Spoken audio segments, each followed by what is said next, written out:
ಗೆದ್ದು ಬೀಗುವಾಗ ಊರೆಲ್ಲ ನೆಂಟರು, ಈಗ ಜೊತೆಗಿಲ್ಲ ಬೀಗರು. ತಪ್ಪಲ್ಲ, ಅದೇನು ಮಾಡಕ್ಕಾಗೋದಿಲ್ಲ. ಮುನಿರತ್ನಂ ಸಂಕಟ, ಎಲ್ಲಿದ್ದಾರೆ Rockline Venkata? First voice news ವಾಹಿನಿಯ ವೀಕ್ಷಕರಿಗೆಲ್ಲ ಪ್ರೀತಿಯ ಸ್ವಾಗತ. ಎಲ್ಲರಿಗೂ ಗೊತ್ತಿರೋ ಹಾಗೆ ಕನ್ನಡ ಚಿತ್ರರಂಗದ ಕ್ರಿಯಾಶೀಲ ನಿರ್ಮಾಪಕರಲ್ಲಿ ರಾಕ್ಲೈನ್ ವೆಂಕಟೇಶ್ ಕೂಡ ಒಬ್ರು. ಚಿತ್ರರಂಗದ ಸಮಸ್ಯೆಯಾಗ್ಲಿ, ಚಿತ್ರರಂಗದ ವ್ಯಕ್ತಿಗಳ ಸಮಸ್ಯೆಯಾಗ್ಲಿ, ಸಾಮಾನ್ಯವಾಗಿ ರಾಕ್ಲೈನ್ ತಕ್ಷಣ ಅವರಿಗೆ ಸ್ಪಂದಿಸ್ತಾರೆ. ಸ್ಯಾಂಡಲ್ವುಡ್ನ ಕಷ್ಟ ನಷ್ಟ, ಸಾವು ನೋವುಗಳಿಗೆ ಅಗತ್ಯ ಇದ್ದಾಗಲೆಲ್ಲ ಮುಂದೆ ಬರೋ ರಾಕ್ಲೈನ್ ವೆಂಕಟೇಶ್ ಇದೀಗ ಮುನಿರತ್ನಂ ಅವರು ಇಷ್ಟು ಸಂಕಟಕ್ಕೆ ಸಿಲುಕಿದ್ರು ಎಲ್ಲೂ ಮುಂದೆ ಬಾರದೆ ಇರುವುದು ಕುತೂಹಲಕ್ಕೆ ಕಾರಣವಾಗಿದೆ.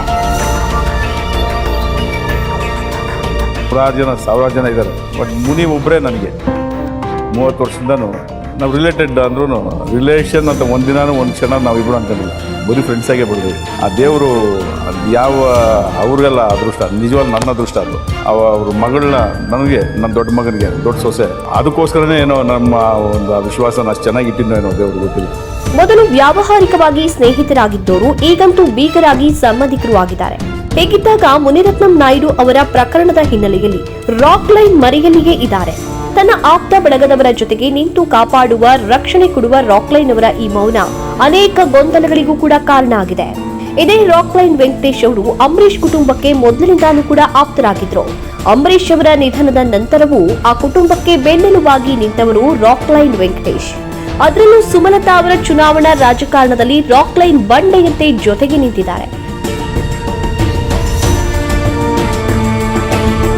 ಎಲ್ಲಾ ಸಂದರ್ಭಗಳಲ್ಲಿಯೂ ಸುಮಲತಾ ಅವರ ಸಹಾಯಕ್ಕೆ ನಿಲ್ಲುವಂತಹ ವೆಂಕಟೇಶ್ ಅವರು ಈಗ ಸಂಬಂಧಿ ಮುನಿರತ್ನಂ ಅವರ ಪರವಾಗಿ ಓಡಾಡದೆ ಇರೋದು ವಿಚಿತ್ರ ಅನಿಸುತ್ತಿದೆ.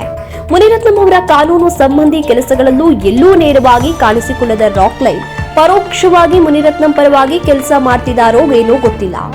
ಆದ್ರೆ ಎಲ್ಲಿಯೂ ಇವರು ಮುನಿರತ್ನಂ ಅವರ ರಕ್ಷಣೆಗಾಗ್ಲಿ, ಸಹಾಯಕ್ಕಾಗ್ಲಿ ಪ್ರತ್ಯಕ್ಷವಾಗಿ ಬಂದಿಲ್ಲ. ಈಗಾಗಲೇ ರಾಕ್ಲೈನ್ ಆಪ್ತ ವಲಯದ ದರ್ಶನ್ ಕೂಡ ಜೈಲು ಸೇರಿರೋದು ಆ ಬಳಗಕ್ಕೆ ಒಂದು ದೊಡ್ಡ ಹಿನ್ನಡೆಯಾಗಿದೆ. ಇದರ ಬೆನ್ನಲ್ಲಿಯೇ ಮುನಿರತ್ನಂ ನಾಯ್ಡು ಕೂಡ ಬಂಧನಕ್ಕೆ ಒಳಗಾಗಿರುವುದು ರಾಕ್ಲೈನ್ ವೆಂಕಟೇಶ್ ಅವರ ಆತಂಕ ಹೆಚ್ಚು ಮಾಡಿದ್ರೆ ಆಶ್ಚರ್ಯವೇನಿಲ್ಲ.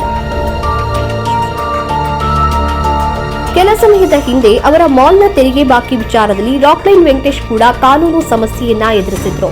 ಆದ್ರೆ ಈಗ ಬೀಗರಾಗಿರುವಂತಹ ಮುನಿರತ್ನ ಅತ್ಯಾಚಾರ ಪ್ರಕರಣದಲ್ಲಿ ಅರೆಸ್ಟ್ ಆಗಿರೋದು ಮುಜುಗರಕ್ಕೂ ಕೂಡ ಕಾರಣ ಆಗಿರಬಹುದು.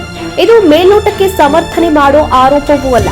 ಜೊತೆಗೆ ದರ್ಶನ್ ಪ್ರಕರಣವೂ ಕೂಡ ಪರೋಕ್ಷವಾಗಿ ಮುನಿರತ್ನ ಕೊರಡಿಗೆ ಸುತ್ತಿಕೊಳ್ಳುವಂತಹ ಸಾಧ್ಯತೆ ಇದೆ.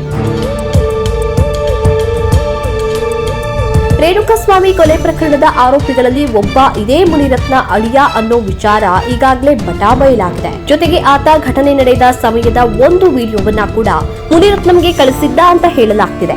ಆ ವಿಡಿಯೋವನ್ನ ಮುನಿರತ್ನ ಇನ್ನೂ ತನ್ನ ಆಪ್ತ ಬಳಗದ ಯಾರ್ಯಾರಿಗೆ ಕಳಿಸಿದಾರೋ ಗೊತ್ತಿಲ್ಲ.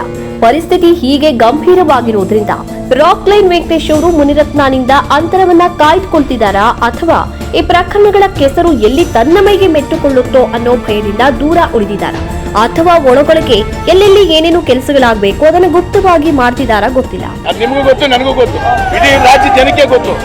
ಒಟ್ಟಾರೆಯಾಗಿ ಯಾವಾಗ್ಲೂ ಜವಾಬ್ದಾರಿಯಿಂದ ಬಂಡೆಯ ಹಾಗೆ ಮುಂದೆ ನಿಲ್ಲುವಂತಹ ರಾಕ್ಲೈನ್ ವೆಂಕಟೇಶ್ ಅವರ ಈಗಿನ ನಡೆಯಂತೂ ನಿಗೂಢವಾಗಿದೆ. ಮತ್ತಷ್ಟು ವಿಶೇಷ ಸುದ್ದಿ ಹಾಗೂ ಮಾಹಿತಿಗಳಿಗಾಗಿ ಫಾಲೋ ಮಾಡಿ ಫಸ್ಟ್ ವಾಯ್ಸ್ ನ್ಯೂಸ್ ಕನ್ನಡ.